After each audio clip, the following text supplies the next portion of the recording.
کہ کوئی خدا ہی نہیں. یہ اور بات ہے کہ ایک ہے دو ہے کون ہے اس پر الگ بحث, لیکن جن لوگوں نے کہا ہے ہی نہیں تو مجھے تعجب ہوتا ہے کہ آخر عقل تمہاری ہے یا نہیں. عقل سے اگر سوچو گے تو پھر تمہیں مجبوراً کسی نتیجے پر جانا ہوگا. امام اعظم ابو حنیفہ رضی اللہ تعالیٰ عنہ دہریوں کے لیے کھلی تلوار تھے. دہریہ کس کو کہتے ہیں؟ جو خدا کا ہی انکار کرتا ہے, یعنی کوئی نہیں ہے, نہ بھگوان ہے نہ خدا ہے, کوئی چیز ہے ہی نہیں, ہم خود سے چل رہے ہیں. امام اعظم رضی اللہ تعالیٰ عنہ کی بارگاہ میں ایک جماعت آئی ملحدین کی, اور وہ تلواریں لے کر کے ہی آتے تھے کہ موقع پا کر کے انہیں قتل کر دے. ایک دن امام اعظم ابو حنیفہ رضی اللہ تعالیٰ ان کی جماعت کو آتے ہوئے دیکھا, اور اچانک آپ اپنی مجلس سے کھڑے ہوئے اور کہنے لگے میں کچھ گہری سوچ میں ہوں. وہ قریب آئے اور پوچھا کیا سوچ رہے ہیں آپ؟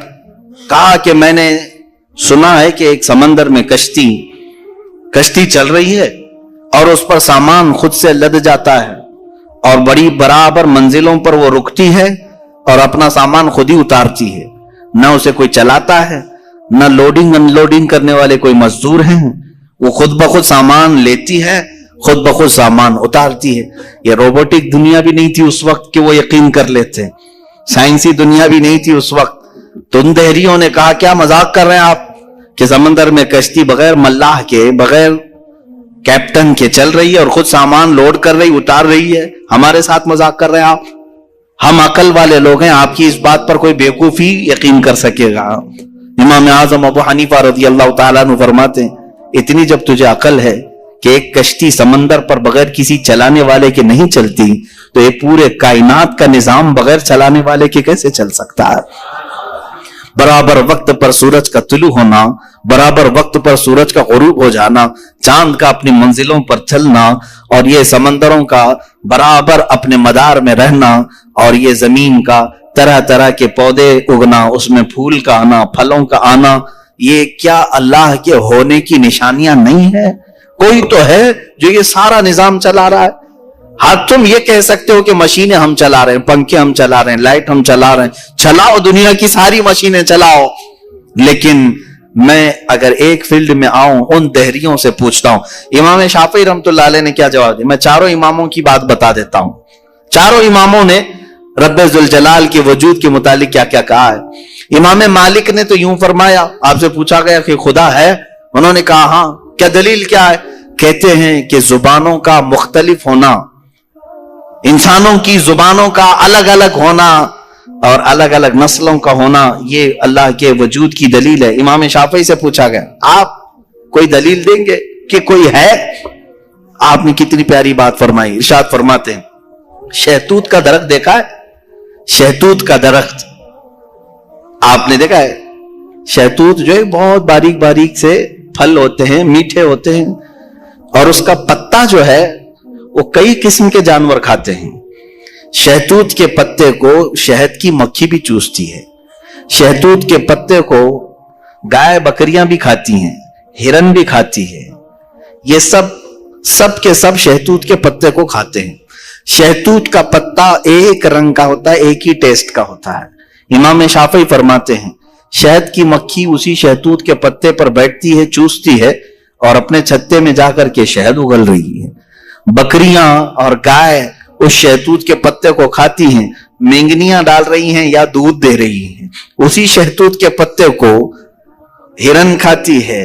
ہرن نافع پیدا کرتی ہے جو مشک کی طرح ایک نافع ہوتا ہے, نہایت ہی اچھی خوشبو اس کے اندر آتی ہے. امام شافعی فرماتے ہیں ایک شہتوت کا پتا بکری میں جائے تو الگ اثر کرے, شہد کی مکھی میں جائے تو الگ اثر کرے, گائے میں جائے اور ہرن میں جائے تو الگ اثر کرے.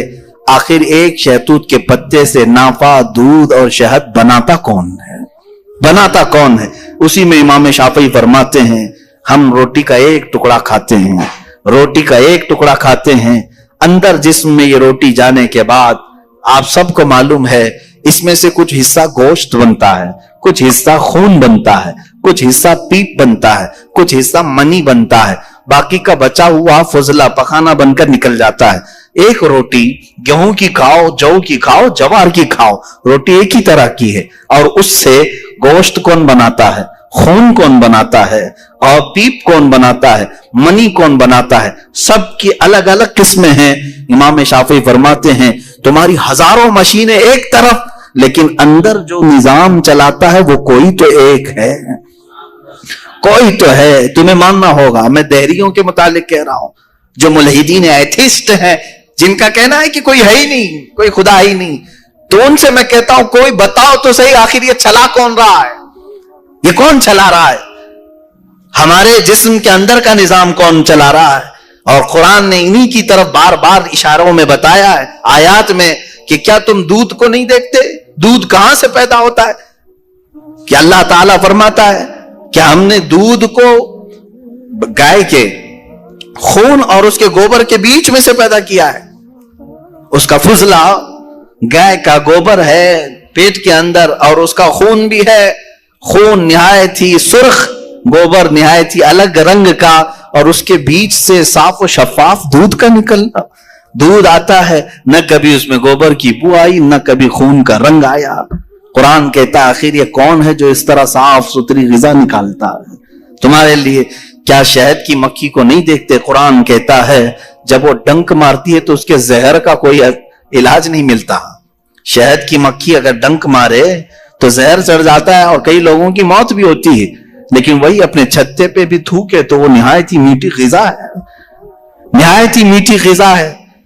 شہد کی مکھی اپنا رس چھتے پر ڈالے تو وہ دنیا کی سب سے اچھی غذا, وہی اگر کسی کو ڈنک مارے تو سب سے برا زہر ہے.